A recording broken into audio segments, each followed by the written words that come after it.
Vocês já ouviram falar da mala de dinheiro que sobe o morro, não é? A televisão mostra o garoto de chinelo, a arma, a droga. Mas e se eu te dissesse que a mala mais pesada que entrou na minha casa não tinha cheiro de maconha, mas de couro caro e perfume importado? E que nela, brilhando em dourado, estava o brasão do estado? A história que vou contar não passa no jornal. Se você tem coragem de ouvir a verdade, me segue e comenta aqui. Porque o silêncio já me custou um filho. A televisão chamou meu filho de monstro. Mostrou a foto dele, sério, com aquele olhar duro que a vida deu. Mas o monstro de verdade, aquele que dava as ordens, não usa fuzil, usa terno e gravata. Ele não mora em barraco de tijolo aparente. Tem gabinete com ar-condicionado e o brasão do estado na pasta de couro. Eles me entregaram um caixão lacrado. Mas eu sei a verdade. Eu vi o diabo entrar na minha casa e ele me chamou de Dona Maria. Vocês julgam, eu sei. Apontam o dedo da segurança do seu condomínio e falam de bandido. Mas o que vocês fariam? O que você faria se seu filho, com 15 anos, estivesse azul, sem conseguir respirar, e a UPA não tivesse o remédio? Eu chorei de desespero, um choro baixo, de quem não pode fazer barulho nem na própria dor. E ele viu. Meu menino viu o meu desamparo. E aquele olhar foi a semente de tudo.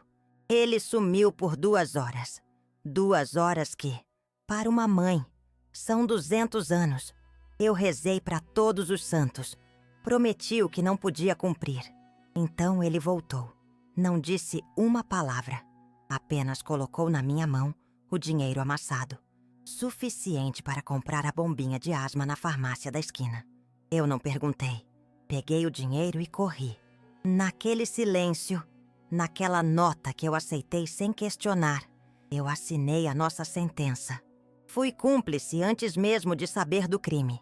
Ele segurava aquele dinheiro com a mesma mão que, anos atrás, segurava meu dedo com força quando tinha medo do escuro do nosso quarto. Eu via o alívio nos olhos dele por ter me salvado, mas também via uma sombra nova, uma que eu nunca tinha visto antes. Era a sombra de quem descobre que pode resolver as coisas de um jeito que não se aprende na escola. Um jeito mais rápido, mais sujo. E eu, com meu alívio egoísta, fingi não ver essa sombra nascer. A primeira vez que ele chegou com uma mala de verdade, eu senti um frio na barriga. Não era uma mochila com material escolar. Era uma pasta preta, pesada. Ele abriu e eu vi mais dinheiro do que já tinha visto em toda a minha vida de diarista.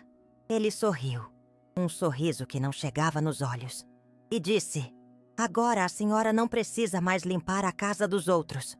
Mãe, naquele dia, a sujeira dos outros tinha entrado de vez na minha casa.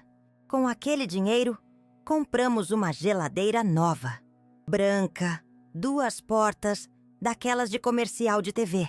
A minha estava velha, amarelada, fazia um barulho que não me deixava dormir. Quando ligaram a nova na tomada, um silêncio bom tomou conta da cozinha. Mas quando abri a porta pela primeira vez, o cheiro forte de plástico novo me subiu à garganta. Corri para o tanque e vomitei. Meu estômago sabia, antes da minha cabeça, que aquela comida seria amarga. O dinheiro comprava o conforto, mas roubava a paz.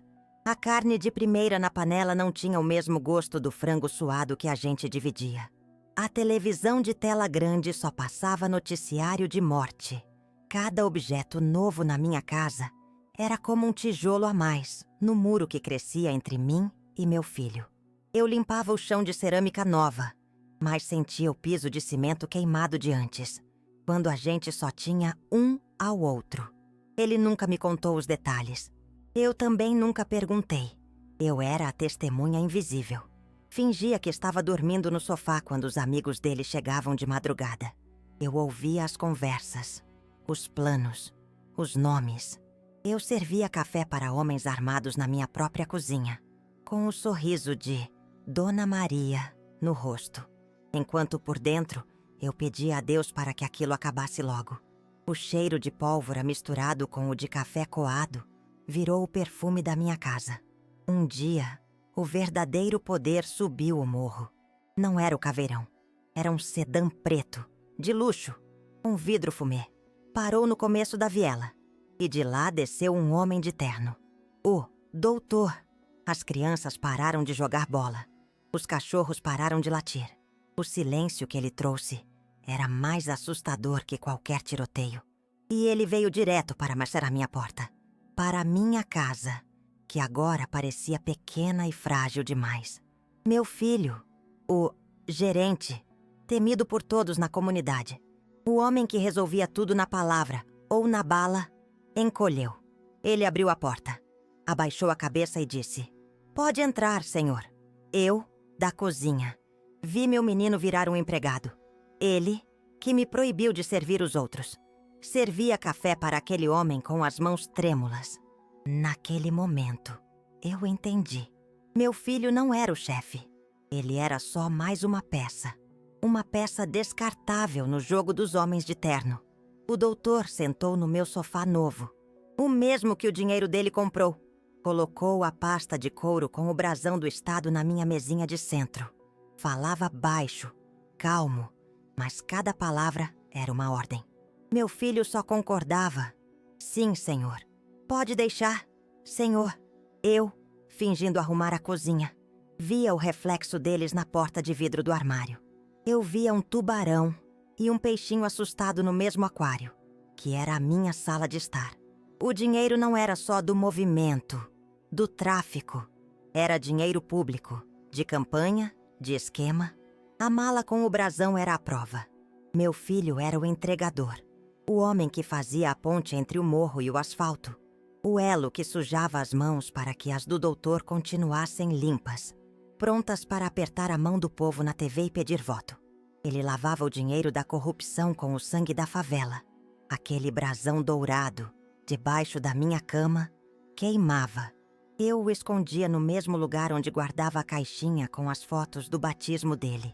A primeira mecha de cabelo, o dentinho de leite. O sagrado e o profano dividindo o mesmo espaço escuro. Às vezes, de madrugada, eu abria a caixa e olhava a foto dele de anjinho. Depois olhava para a mala. Era o mesmo menino. Eu jurava. Mas o mundo tinha transformado meu anjo num mensageiro do inferno. Tudo piorou quando o Juninho, amigo de infância dele, começou a mexer onde não devia. Juninho virou jornalista comunitário. Criou um blog. Queria expor a ligação do tráfico com a política. Ele era um menino bom, sonhador. Sonhava em limpar o nome da comunidade. Mal sabia ele que estava assinando a própria sentença de morte, com cada palavra que digitava. O doutor não gostava de gente curiosa. Eu ouvi a ordem. Estava no meu quarto, a porta entreaberta. O doutor ligou para o meu filho. A voz era seda pura, mas o veneno escorria. "Resolve essa situação. Com discrição." Não precisou dizer mais nada. Eu vi meu filho desligar o telefone, o rosto pálido, os olhos vazios. Ele pegou a pistola na gaveta da cômoda, a mesma que antes guardava seus carrinhos de brinquedo. O menino que brincava de polícia e ladrão agora tinha que caçar o amigo. Pela fresta da janela da cozinha, eu vi. Ele chamou o Juninho para conversar no beco. O Juninho foi sorrindo, confiando. Deu um tapa nas costas do meu filho. Eu fechei os olhos com força. Rezei. Não ouvi o tiro. O barulho do funk no vizinho estava muito alto. Mas eu senti na alma, um arrepio gelado. Um pedaço de mim morrendo junto com aquele menino. Eu não vi o corpo, mas vi meu filho voltando do beco, sozinho, 10 anos mais velho. Naquela noite, ele não comeu. Tomou um banho longo, demorado. Eu entrei no quarto e o encontrei sentado na cama, olhando para as próprias mãos como se não as reconhecesse. Ele segurava aquelas mãos enormes, as mesmas que me entregaram o dinheiro do remédio, as mesmas que agora tinham tirado a vida de um amigo. Ele não chorou, apenas me olhou e disse: era ele ou a gente. Mãe. Mas eu sabia que, de qualquer jeito, já éramos nós que tínhamos morrido ali. Eu esvaziei a gaveta. Juntei todo o dinheiro que ele tinha me dado para guardar. Coloquei numa sacola de mercado e fui até ele. Vamos embora, Matt, meu filho. Para longe, pro interior, para qualquer lugar. A gente recomeça. Eu implorei, chorei, beijei seus pés. Por um instante, eu vi o meu menino de volta. Ele hesitou. Os olhos encheram de lágrimas. Ele quase cedeu. Quase. Ele segurou minha mão.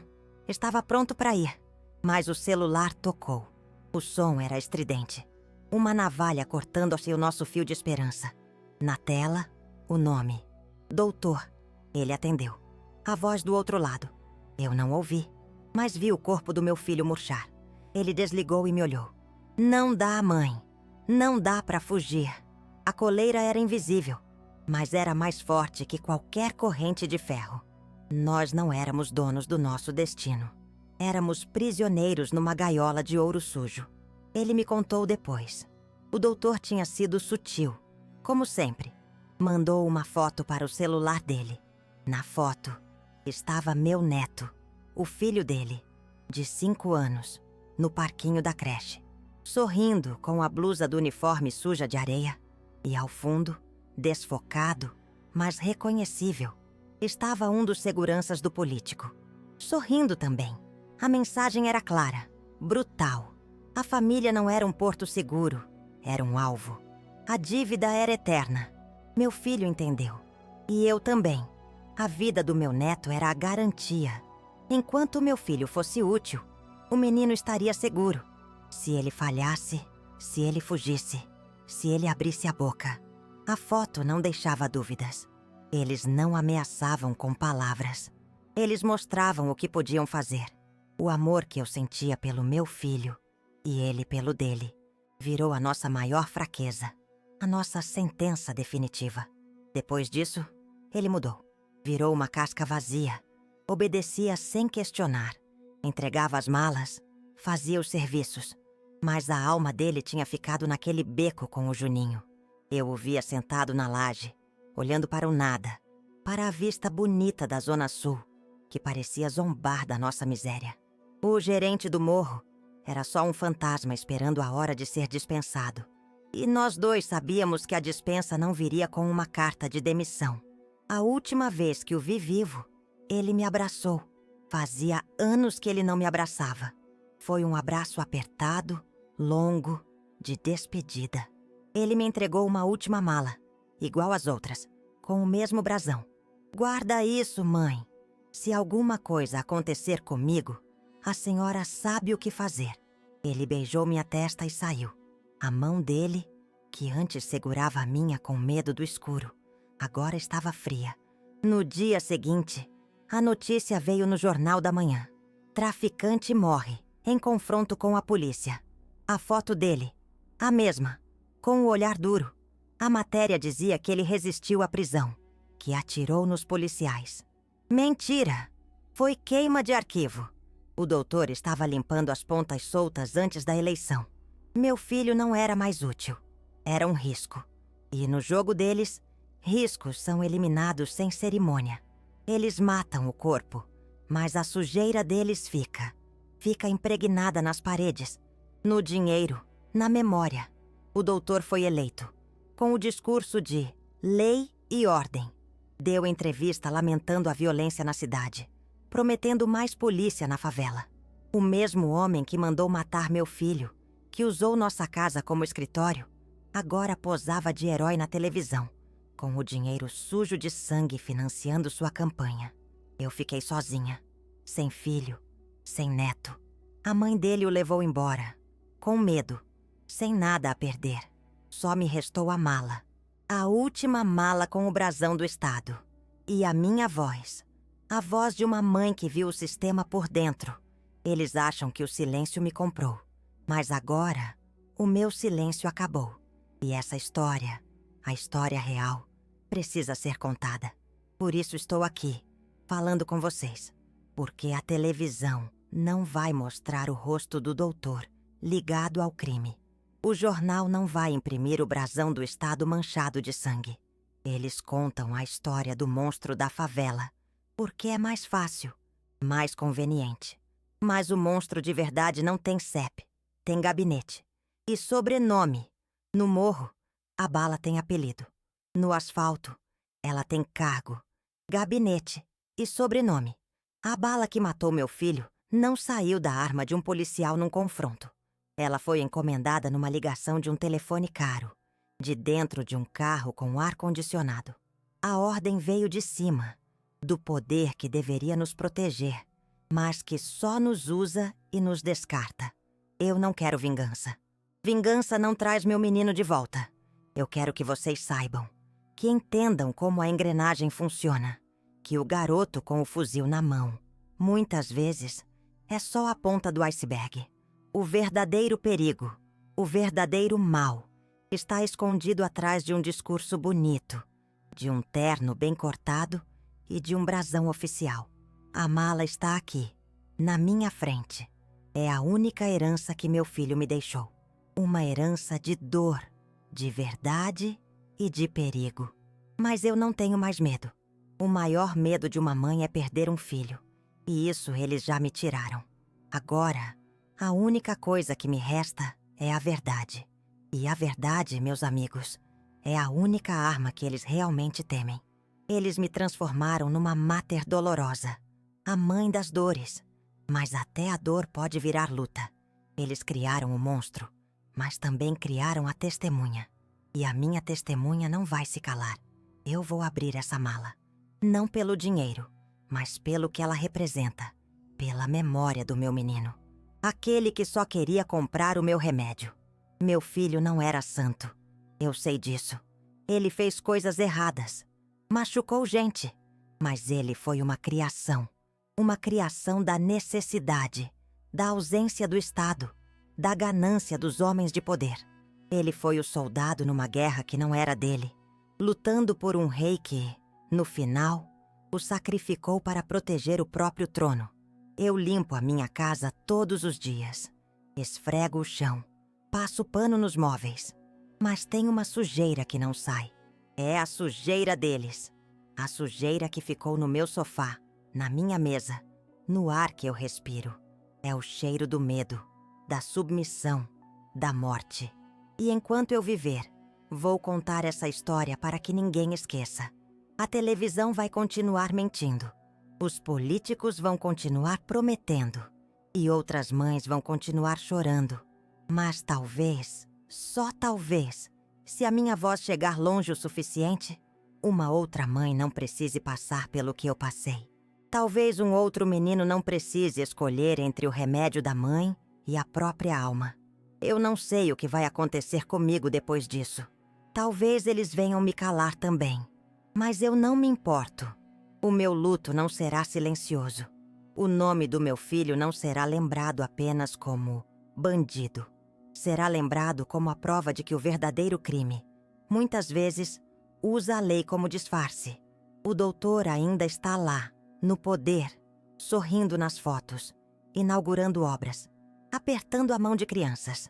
Ele dorme tranquilo à noite, enquanto eu passo as madrugadas olhando para a porta, esperando meu filho voltar.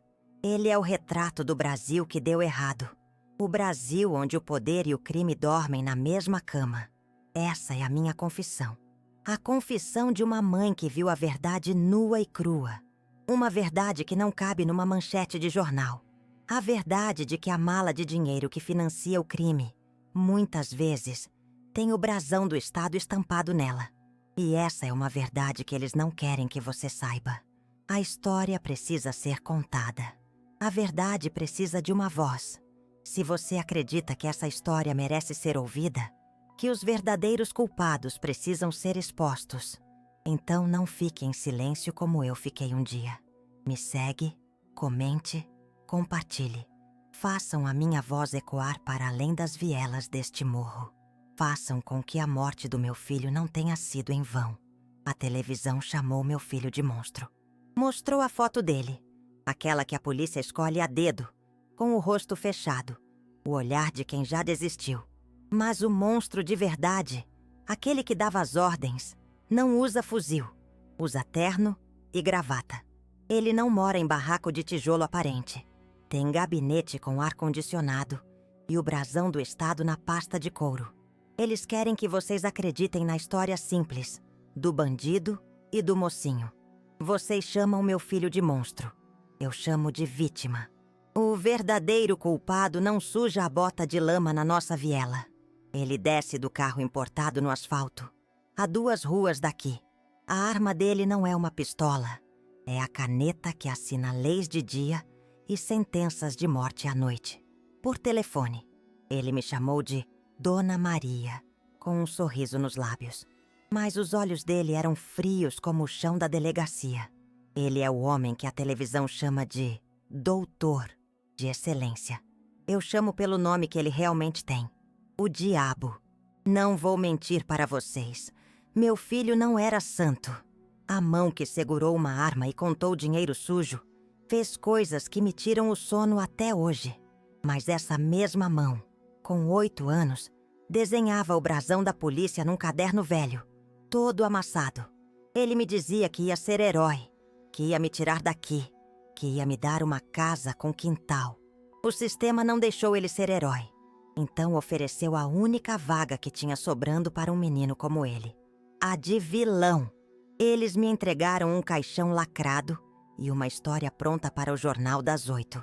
Disseram que foi confronto, que ele era só mais um número na estatística da violência. Mas eu estava lá. Eu servi café para o diabo na minha própria sala, fingindo não ver a sujeira que ele trazia para dentro da minha casa. Eu vi a mala com o brasão do estado debaixo da minha cama. E agora, vocês vão ouvir a verdade que eles tentaram enterrar junto com o corpo do meu menino. Vocês julgam. Eu sei. Apontam o dedo da segurança do seu condomínio e falam de bandido. Mas o que você faria se visse a sua mãe azul, sem conseguir respirar, e o médico da UPA dissesse: não temos o remédio? O ar não entrava. Um apito fino saía do meu peito. E a única coisa que eu conseguia fazer era chorar baixo, de vergonha, de desespero. E ele viu. Meu menino, com 15 anos, viu meu desamparo. E aquele olhar foi a semente de tudo. Ele sumiu por 2 horas. 2 horas que, para uma mãe, são 200 anos. Eu rezei para todos os santos. Prometi o que não podia cumprir. Barganhei com Deus no corredor úmido daquele posto de saúde. Então ele voltou, parado na porta, com a respiração ofegante de quem correu muito. Não disse uma palavra. Apenas esticou a mão e colocou o dinheiro amassado, suado, na minha palma. Era o suficiente para a bombinha na farmácia da esquina. Naquele silêncio, eu senti o peso daquela escolha. Eu não perguntei. Vocês teriam perguntado? Peguei aquele dinheiro e corri como se minha vida dependesse disso. E dependia. Naquele silêncio, naquela nota que aceitei sem questionar, eu assinei a nossa sentença. Fui cúmplice antes mesmo de saber do crime. Ele me entregou aquele dinheiro com a mesma mão que, anos atrás, segurava meu dedo com força quando tinha medo do escuro do nosso quarto. Eu vi o alívio nos olhos dele por ter me salvado, mas também vi uma sombra nova, uma que eu nunca tinha visto antes. Naquela noite, o ar voltou para os meus pulmões, mas a paz saiu da nossa casa para sempre. Ele me olhava de longe, do outro canto da sala, como se quisesse ter certeza de que eu estava bem. Era um olhar de protetor, mas também de quem tinha cruzado uma linha sem volta. Ele trocou o futuro dele por um sopro de vida para mim. Ele virou o homem da casa, o provedor, o criminoso. E eu, com meu alívio egoísta, deixei. Foi ali que o perdi pela primeira vez. A primeira vez que ele chegou com uma mala de verdade, eu senti um frio na espinha que não era de doença. Não era a mochila da escola, surrada, com o caderno de matemática. Era uma pasta preta, de executivo, pesada de um jeito que não era de livro. Ele abriu na minha frente, na mesa da cozinha, e eu vi mais dinheiro do que em todos os meus anos de faxina.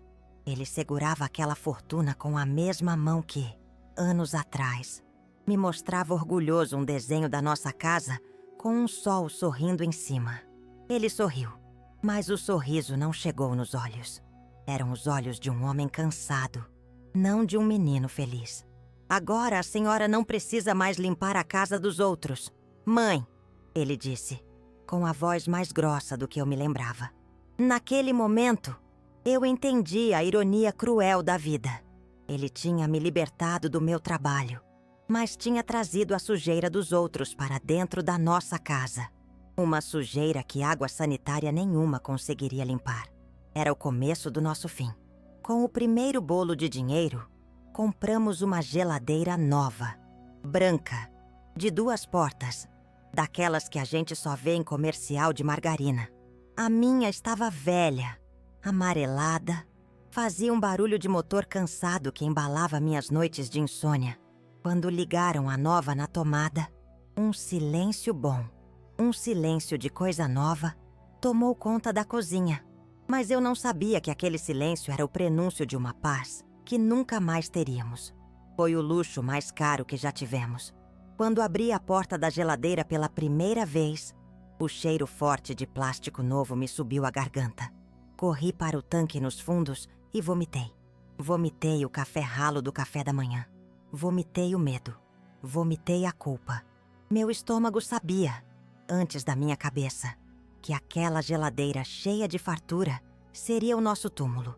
Cada alimento que entrava ali, cada carne de primeira, cada iogurte caro, tinha o gosto amargo do pecado que eu estava engolindo junto com o meu filho. Eu me tornei uma especialista em não ver, em não ouvir, a cega, surda e muda, dentro da minha própria casa. Eu sabia de onde vinha o dinheiro, mas nunca perguntei. Eu via os amigos dele chegando de madrugada, com mochilas pesadas e olhares assustados. Eu fingia dormir no sofá, mas ouvia os sussurros, os planos, os nomes. Servia café forte e pão com manteiga para homens armados na minha cozinha, com o sorriso de Dona Maria no rosto, enquanto por dentro, minha alma se desfazia em pó. O dinheiro comprava o conforto, mas roubava a paz. A carne de primeira na panela não tinha o mesmo gosto do pescoço de frango ensopado que a gente dividia rindo. A televisão de 50 polegadas só passava noticiário de morte.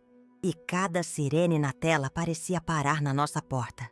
Cada objeto novo na minha casa era como um tijolo a mais no muro que crescia entre mim e meu filho. Eu limpava o chão de cerâmica nova, mas sentia saudade do nosso piso de cimento queimado. Eu achava que aquele era o nosso novo normal, um equilíbrio perigoso entre o medo e a barriga cheia. Eu me acostumei com o cheiro de pólvora misturado ao de café coado. Eu aprendi a sorrir para os soldados do meu filho, a ser a rainha daquele castelo de cartas marcadas. Mas eu era ingênua. Eu não sabia que a paz comprada com dinheiro sujo tem um dono, um verdadeiro dono. E ele estava prestes a vir cobrar a dívida, com juros de sangue. Um dia, o verdadeiro poder subiu o morro. Não era o caveirão, rasgando o céu com aquele barulho de fim de mundo. Era um som diferente, um silêncio que se movia. Um sedã preto, de luxo, com vidro fumê, parou no começo da viela. As crianças pararam de jogar bola. Os cachorros pararam de latir. O silêncio que aquele carro trouxe era mais assustador que qualquer tiroteio. E ele veio direto para a minha porta, para a minha casa, que agora parecia pequena e frágil demais. Da fresta da cortina, eu vi um homem descer, terno cinza, sapato brilhando mais que o sol do meio-dia. Ele não olhava para os lados, não tinha medo. Andava no nosso chão de terra batida como se estivesse no tapete vermelho do seu gabinete. O cheiro do perfume caro dele chegou antes. Uma afronta ao cheiro de feijão que vinha da minha panela. Aquele homem não era do nosso mundo, mas era o dono dele. E o destino dele era a minha sala de estar. Meu filho, o gerente, temido por todos na comunidade. O homem que resolvia tudo na palavra ou na bala, encolheu. Eu o vi pelo olho mágico. A postura dele mudou. Os ombros caíram, a cabeça baixou. O gigante que me protegia virou um menino assustado, esperando a bronca do pai. Ele abriu a porta antes mesmo do homem bater e disse, com uma voz que eu mal reconheci: "Pode entrar, doutor. A casa é sua." Naquele momento, eu entendi que a casa não era mais minha. O doutor sentou no meu sofá novo, o mesmo que o dinheiro dele comprou. Colocou a pasta de couro com aquele brasão dourado do estado na minha mesinha de centro. Olhou em volta com um desprezo educado, como quem visita um zoológico. Ele não levantou a voz, não precisava. Falava baixo, calmo, mas cada palavra era uma ordem de despejo para a nossa dignidade. Eu, fingindo arrumar a cozinha, via o reflexo deles na porta de vidro do armário. Eu via um tubarão e um peixinho assustado. Meu filho, que me proibiu de servir os outros, que me fez rainha em casa. Servia café para aquele homem com as mãos trêmulas. A xícara batia no pires. Um barulhinho de medo. Ele só concordava. "Sim, senhor. Pode deixar. Senhor. Vai ser feito, senhor." O respeito que ele impunha na favela virou pó diante daquele terno. Naquele instante, a verdade me bateu como um tapa. Meu filho não era o chefe. Ele era só mais uma peça. Uma peça descartável no jogo dos homens de terno. Eu vi a dinâmica do poder ali, na minha sala. O dinheiro não era do meu filho. As ordens não eram dele. A vida dele não era dele. Ele era um funcionário. Um entregador de luxo para a sujeira do asfalto. Aquele homem de terno era o verdadeiro dono do morro. O verdadeiro dono da vida e da morte do meu menino. E eu, a mãe, era apenas parte do cenário. A mobília da casa que também pertencia a ele. A testemunha invisível da humilhação. Quando ele foi embora, o ar demorou a voltar. O sedã preto sumiu na curva e o barulho da vida na favela retornou. Mas para mim, o silêncio nunca mais foi o mesmo. Meu filho ficou parado no meio da sala, olhando para o nada, como se a alma dele tivesse ido embora naquele carro. Eu não disse nada. Apenas peguei a xícara de café que o doutor mal tocou e a lavei. Lavei como se pudesse tirar a mancha daquela visita da minha casa, da minha vida. Mas era tarde demais. Tudo piorou quando o Juninho, amigo de infância dele, começou a mexer onde não devia. Juninho virou jornalista comunitário, criou um blog na internet, queria expor a ligação do tráfico com a política. Ele era um menino bom, sonhador, desses que ainda acreditam que a caneta é mais forte que a bala. Mal sabia ele que cada palavra que digitava era um prego a mais no próprio caixão. O doutor não gostava de gente curiosa, e o sonho do Juninho virou a nossa sentença. Eu ouvi a ordem.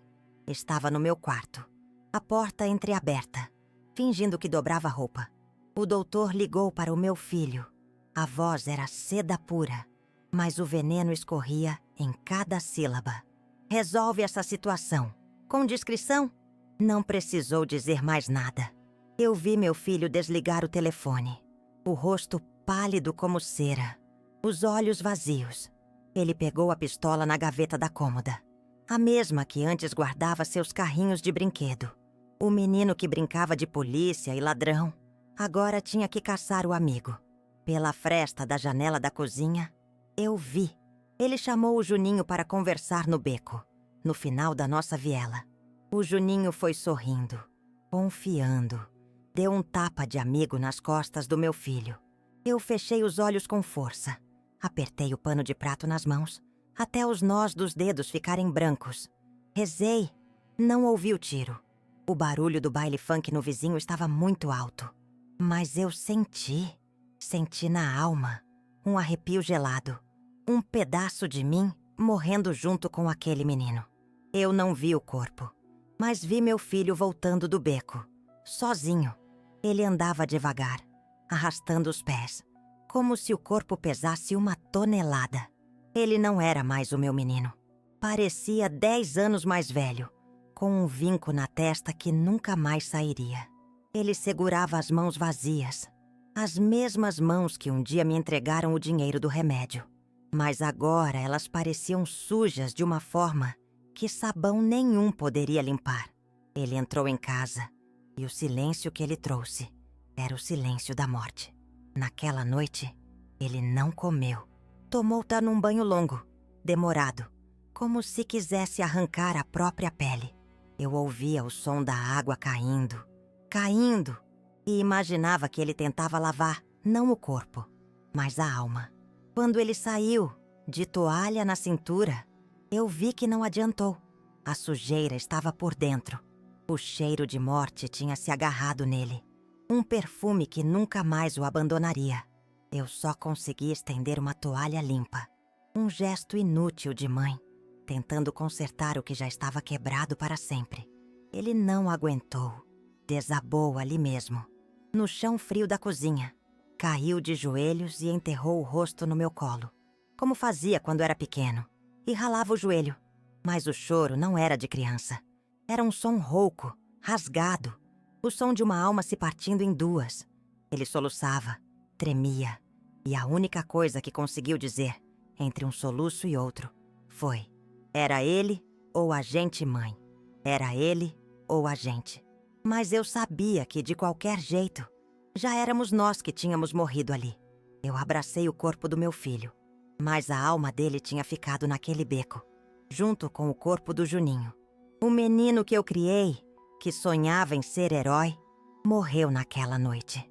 No meu colo, não estava mais o meu filho, mas um estranho, um assassino com o rosto dele. E eu, a mãe, comecei o meu luto ali.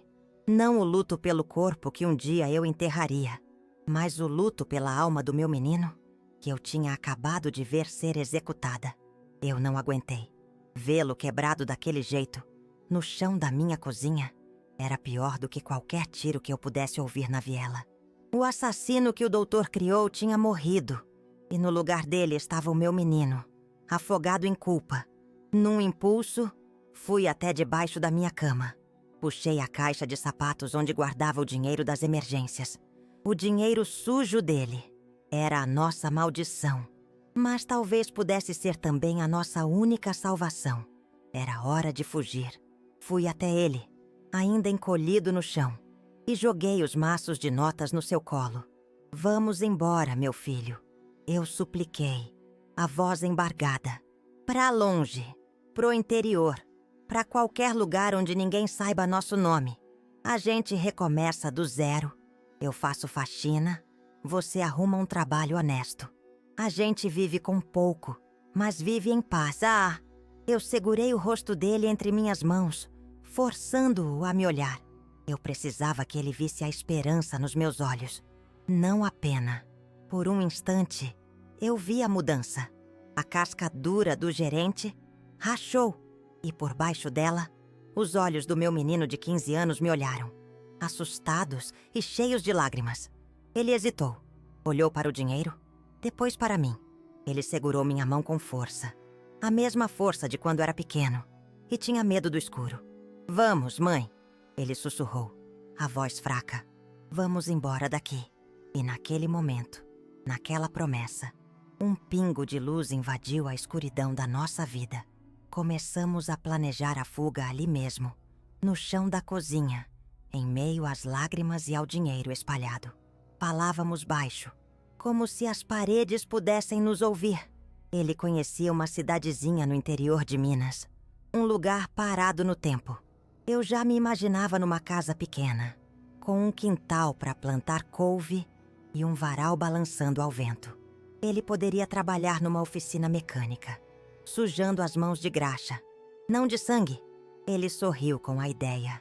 Um sorriso de verdade, o primeiro em muitos anos. Peguei uma mala velha, de lona, que estava em cima do guarda-roupa. O cheiro de mofo que saiu dela era o cheiro de um passado distante e mais simples. Comecei a dobrar as poucas roupas limpas que ele tinha. Uma camisa, 2 calças jeans. Coloquei dentro a única foto que eu guardava dele pequeno, vestido de anjinho na festa da igreja. Ele me observava em silêncio, sentado na cama, como se não acreditasse que aquilo era real. Estávamos empacotando uma vida inteira de dor para trocá-la por uma de esperança. Quando fechei o zíper da mala, um silêncio bom tomou conta do quarto. Estava feito. Era real. Estávamos a poucas horas de deixar aquele inferno para trás. Olhei para ele e ele olhou para mim. Demos as mãos. Aquele aperto não era de medo. Era de cumplicidade, de um futuro compartilhado. Eu me senti, pela primeira vez em anos, uma mãe de verdade, uma que salva o filho. Por um breve e maravilhoso instante, eu acreditei que tínhamos vencido o sistema. Eu estava errada. Foi então que o som rasgou a nossa bolha de esperança. O celular dele, esquecido em cima da cômoda, começou a vibrar. Um zumbido agudo e insistente, como um inseto venenoso. O toque era diferente. Um que eu nunca tinha ouvido. Ele caminhou lentamente até o aparelho, o corpo já enrijecendo. Na tela, uma única palavra brilhava, apagando todo o nosso futuro. Doutor, o mundo parou. E eu soube, antes mesmo que ele atendesse, que a nossa fuga tinha acabado antes de começar. Ele desligou o aparelho sem fazer barulho, como se o toque de um botão pudesse quebrar o que restava de nós. A mala de lona, cheia com nossas esperanças, ficou no chão entre a gente, de repente parecendo ridícula, um sonho de criança. Ele não me olhou, apenas caminhou até a janela e ficou olhando a escuridão da viela, os ombros encurvados sob um peso que eu não podia ver, mas podia sentir no ar gelado do quarto. A fuga tinha morrido antes de nascer, e o silêncio que ficou era o silêncio de um velório. "O que foi, meu filho? O que ele queria?" perguntei. A voz um fio. Ele se virou lentamente. O rosto era uma máscara de pedra. Em vez de responder, ele apenas levantou o celular, a tela brilhando na penumbra. Não era uma ligação, era uma mensagem, uma foto. Ele não precisou dizer nada. O jeito que a mão dele tremia ao me mostrar o aparelho já era a resposta para todas as minhas piores perguntas. Aquele homem, o doutor, não precisava de armas para nos manter presos. Ele tinha encontrado uma corrente muito mais forte. Na tela do celular, a imagem mais pura e ao mesmo tempo mais suja que eu já vi. Meu neto, o filho dele, de 5 anos, no parquinho da creche. Ele sorria. Um sorriso com a janelinha de um dente que tinha caído. A blusa do uniforme suja de areia. Uma foto que qualquer avó guardaria na carteira. Mas ao fundo, desfocado, mas reconhecível, estava um dos seguranças do doutor, encostado no muro, sorrindo também. O sorriso dele era a verdadeira arma, a bala apontada para o coração da nossa família. A mensagem era clara, brutal, e não precisava de uma única palavra escrita. A vida do meu neto era a garantia. Enquanto meu filho fosse útil, o menino estaria seguro. Se ele falhasse, se ele fugisse, se ele abrisse a boca, a foto não deixava dúvidas. O amor que eu sentia pelo meu filho, e ele pelo dele, virou a nossa maior fraqueza, a nossa sentença definitiva. Eles tinham transformado o nosso amor numa coleira, uma coleira invisível e inquebrável, e nós éramos os cachorros na ponta da guia. Ele pegou o celular da minha mão e o guardou no bolso. Depois, sem pressa, se ajoelhou no chão, abriu o zíper da mala de lona e começou a tirar as roupas, uma por uma, dobrando-as com um cuidado de quem arruma um corpo para o enterro.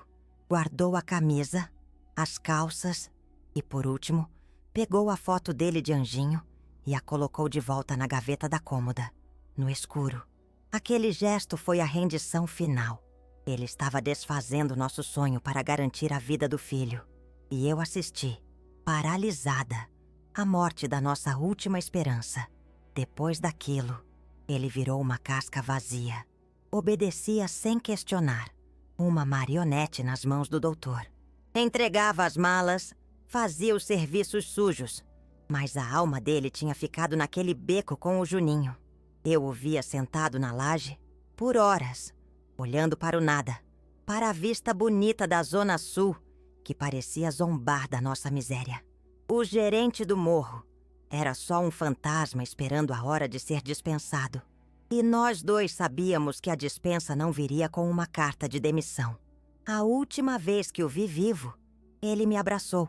Fazia anos que ele não me abraçava de verdade. Foi um abraço apertado, longo, com cheiro de despedida. Ele me entregou uma última mala, igual às outras, com o mesmo brasão dourado. Guarda isso, mãe. Se alguma coisa acontecer comigo, a senhora sabe o que fazer.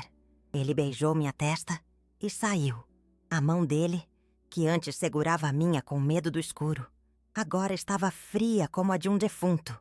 Eu sabia que era o fim. No dia seguinte, a notícia veio no Jornal da Manhã, entre o café amargo e o pão amanhecido. Traficante morre em confronto com a polícia.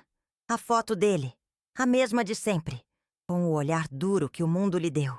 A matéria dizia que ele resistiu à prisão, que atirou nos policiais. Mentira! Foi queima de arquivo. O doutor estava limpando as pontas soltas antes da eleição. Meu filho não era mais útil. Era um risco. E no jogo deles, riscos são eliminados sem cerimônia, com a bênção da lei.